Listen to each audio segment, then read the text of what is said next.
नमस्कार, मैं हूं स्वप्नाली प्रधान। स्वागत है आपका मेरे चैनल टेरेस टू टेबल में और इस सीरीज में जिसमें मैं आपके साथ शेयर कर रही हूँ how to do food business from home.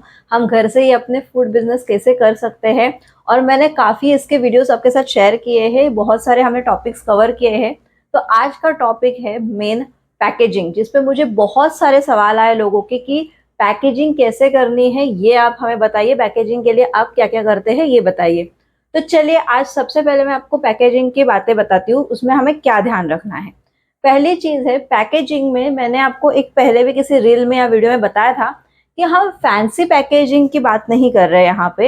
एक ऐसी पैकेजिंग जो ड्यूरेबल है, यानी कि बहुत सही है आपके प्रोडक्ट के लिए, जिससे आपका प्रोडक्ट, यानी फॉर एग्जाम्पल अगर आप कोई लिक्विड चीज बेच रहे तो आपका जो कंटेनर है वो ऐसे होना चाहिए कि वो उसमें से लिक्विड बाहर गिरनी नहीं चाहिए। तो वो एकदम एयर टाइट जैसे कंटेनर्स हम बोलते हैं, लिक्विड प्रूफ, जो स्पिल प्रूफ होते हैं कंटेनर्स, जो वैसे कंटेनर्स का आपको इस्तेमाल करना है। आप अगर ड्राई प्रोडक्ट्स दे रहे हैं, जैसे अभी हम दिवाली सीरीज में बात करें, मतलब दिवाली फरार की बातें हो रही है सारी, तो उसको लेकर मैं आपको बताती हूँ। जैसे कि चिवड़ा होता है, चकली होती है, सेव होती है, ये सारी चीजें हैं, ये मैं थैली में पैक करती हूँ। दूसरी चीज जैसे लड्डू होता है या फिर करंजी होती है, ये मैं डब्बे में पैक करती हूँ। तो अब चलिए इस पे बात करते हैं। तो थैली जो होती है, आप लॉक लॉक वाली थैली ले सकते हैं, जिसमें आपको सिर्फ भरना है, ऊपर से आपको वो लॉक कर देना है और आपका पैकेजिंग वो रेडी हो गया। दूसरी एक जो थैली होती है, जो कि सिर्फ एक थैली होती है जिसमें लॉकिंग का कोई सिस्टम नहीं होता, उसको आपको सील मशीन से सील करना होता है। उसके लिए आपके पास सीलिंग मशीन होना जरूरी है। तो आप अगर बिगिनर्स है, आपके पास सीलिंग मशीन नहीं है, आप उसमें इन्वेस्ट नहीं करना चाहते हैं, कोई बात नहीं। लॉकिंग वाली आप जो एक कैरी बैग्स होती है ना, बहुत इजीली आपको मिल जाती है कहीं पे भी, वो आप लेकर उसमें डाल के आपको वो देनी है। आप चाहे तो उस पर आपका कोई स्टिकर वगैरह जो हो वो भी लगा सकते हैं। आप चाहे तो सारे प्रोडक्ट्स को एक बॉक्स में डाल के एज अ हैम्पर उसके ऊपर आपका एक स्टिकर, यानी कि लोगो, जिसमें आपका नाम होगा, बिजनेस का जो भी है, वो आप उस पर लगा सकते हैं। तो ये बात हो गई पहले कुछ प्रोडक्ट्स की, जैसे मैंने कहा, जिसमें चिवड़ा, चकली, जो होती सेव, शक्करपारे, ये सारी चीजें इसमें थैली में पैक हो सकती है। अब बात करते हैं लड्डू की। मैं लड्डू पैक करती हूँ प्लास्टिक कंटेनर्स में, प्लास्टिक बॉक्स जो होते हैं वो। तो अभी प्लास्टिक बॉक्स का क्या होता है, अलग अलग साइज में आते हैं, तो आपको देखना है कि आपके जो लड्डू है उनकी साइज क्या है, वो किस कंटेनर में आते हैं। जैसे कि अगर फॉर एग्जाम्पल मेरे 500 ग्राम लड्डू है, वो अगर 1000 लीटर वाला जो कंटेनर है उसमें अगर फिट आते हैं तो मुझे वो लेना है। ठीक है। अब ये चीजें जो है वो आपको ध्यान रखनी है कि आपके कंटेनर्स जो है और आपकी जो पैकेजिंग है वो एकदम प्रॉपर होनी चाहिए। मैं पैकेजिंग पे ध्यान क्यों देने की बात करती हूँ कि जब कोई प्रोडक्ट हमारे हाथ में आता है ना, तो वो जब हम देखते हैं, पहली चीज है देखना, लुक। तो जब हम उस प्रोडक्ट को देखते हैं ना, तभी हमें वो चीज अच्छी लगनी चाहिए। तो आपका प्रोडक्ट ऊपर से अच्छा दिखना चाहिए। जो मेरी अपकमिंग अभी सीरीज जो चल रही है और उसमें अपकमिंग जो वीडियोज आएंगे ना, मैं आपको दिखाऊंगी कि मेरे पैकिंग्स कैसे दिखते हैं। आपको देखकर ही ऐसा लगेगा कि अरे ये अच्छे। मैंने बहुत कुछ नहीं किया है, मैंने उसमें फैंसी पैकिंग बिल्कुल नहीं की है, लेकिन एक अच्छी क्वालिटी के पैकिंग जब हम यूज करते हैं तो आपके प्रोडक्ट्स ऑटोमेटिकली उसमें अच्छे दिखने लगेंगे। तो ये बहुत ज़्यादा ज़रूरी है। सेकेंड बात हम करेंगे फैंसी पैकिंग की, जो कि दिवाली के टाइम जनरली यूज होता है, हैम्पर्स में यूज होता है वगैरह। उसके लिए आपको कस्टमर को एक्स्ट्रा कॉस्ट लगानी पड़ेगी, क्योंकि वो जो पैकेजिंग होती है वो सारी एक्स्ट्रा होती है, कॉस्टली। मतलब जैसे कि अगर कैरी बैग में ले रही हूँ, मुझे एक कैरी बैग 1 रुपए की पड़ रही है, तो जब हम हैम्पर बनाएंगे तो हैम्पर की जो बास्केट वगैरह होती है वो कभी 150 की, 200 की, ऐसे उसकी कॉस्ट होती है। तो आपको वो कॉस्ट इंक्लूड करके आपको आपके हैम्पर्स वगैरह बनाने हैं। तो ये तो हुआ फैंसी पैकेजिंग का।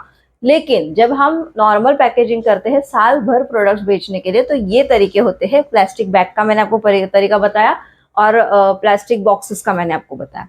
अब इसमें मुझे बहुत सारे लोगों ने ये भी कहा था कि जब हम ये चीज़ कहीं पे भेज रहे हैं, यानी हम कुरियर कर रहे हैं, तो हमें पैकेजिंग कैसे करनी चाहिए। अब यहाँ पे देखिए सबसे इंपॉर्टेंट चीज आती है कि जब हम कोई चीज कुरियर करते हैं, तब हमें उसके पैकेजिंग का ये ध्यान देना है कि कुरियर में कोई भी चीज जो है वो दबे ना। उसके ऊपर अगर कोई वेट वाली चीज भी रखी है तो वो आपके डब्बे पे नहीं आनी चाहिए।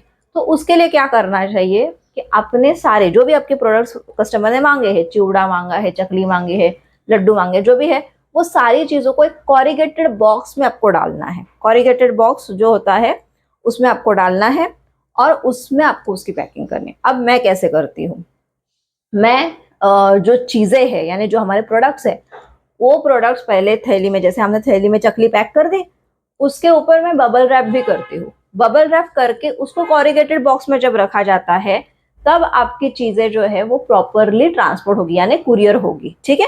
अब यहाँ पे एक दूसरी बात आती है जो कि बहुत इंपॉर्टेंट, बहुत, और ये मैंने अपने एक्सपीरियंस से सीखी है जो मैं आपके साथ शेयर कर रही हूँ, कि आप ना जब भी कुरियर करोगे, कभी भी कोई भी चीज के कुरियर करोगे, आपका जो बॉक्स है, कॉरिगेटेड बॉक्स आप जो यूज कर रहे हैं, वो बॉक्स जो है वो पूरा भरा हुआ होना चाहिए।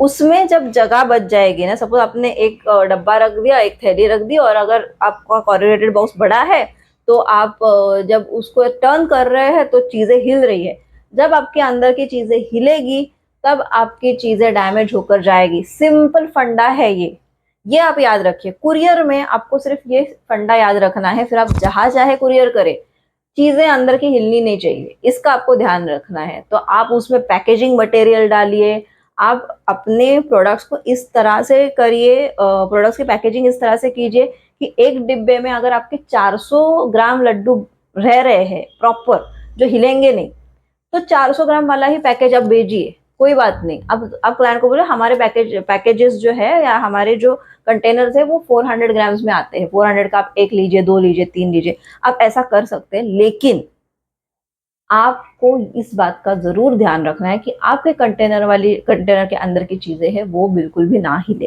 तो ये बहुत इंपॉर्टेंट पॉइंट है, आप इसे नोट कर लीजिए। अगर आप कहीं भी कुरियर करने वाले हैं इस साल, इस दिवाली, तो ये बहुत इंपॉर्टेंट पॉइंट है। आपको कुरियर के टाइम कोई भी चीज आपके बॉक्स में जो है वो हिलनी डुलनी नहीं चाहिए। उसके लिए आप बबल रैप का इस्तेमाल कर सकते हो, कोई पैकेजिंग मटेरियल का इस्तेमाल कर सकते हो, अलग अलग मटेरियल्स आजकल मिलने लग गए हैं, उनका इस्तेमाल कर सकते हो।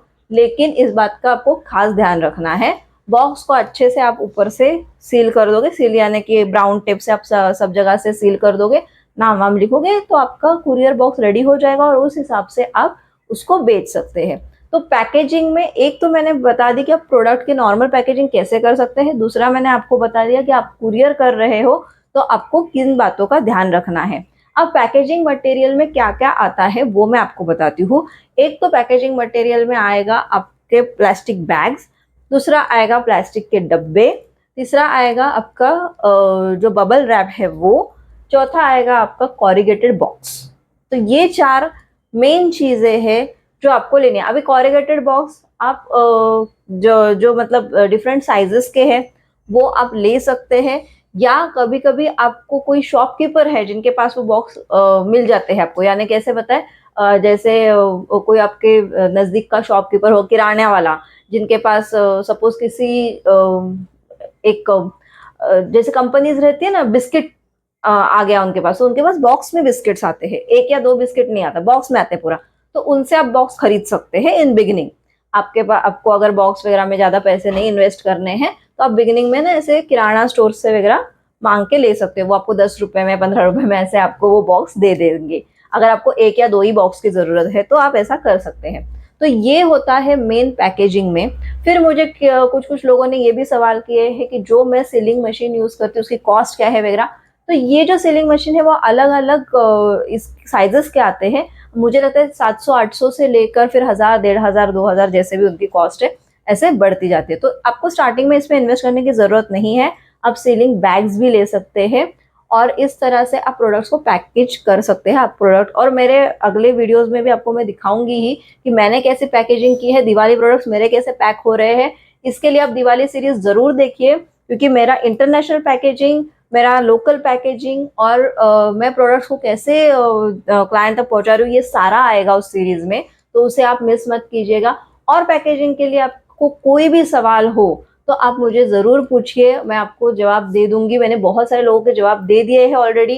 किसी का अगर सवाल मिस हो गया, आप मुझे इस टॉपिक पे फिर से, कोई पुराना भी सवाल हो तो आप फिर से पूछ सकते हैं, इस टॉपिक पे भी मैं आपको ज़रूर जवाब दूंगी। तो अगले एपिसोड में मैं आपके लिए एक और लेकर आऊंगी टॉपिक, जो कि होगा लॉजिस्टिक। तो इस तरह से आप मेरी सीरीज जरूर देखिए, आपको कैसे लग रही है, आपको इन्फॉर्मेशन अच्छी लग रही है या नहीं, इन्फॉर्मेटिव है या नहीं, ये जरूर लिख कर भेजिए। चैनल को सब्सक्राइब ना किया हो तो सब्सक्राइब ज़रूर कीजिए, साथ ही नोटिफिकेशन बेल दबाइए ताकि मेरा अगला वीडियो आते ही आपको नोटिफिकेशन आ जाएगा। Thank you so much for watching.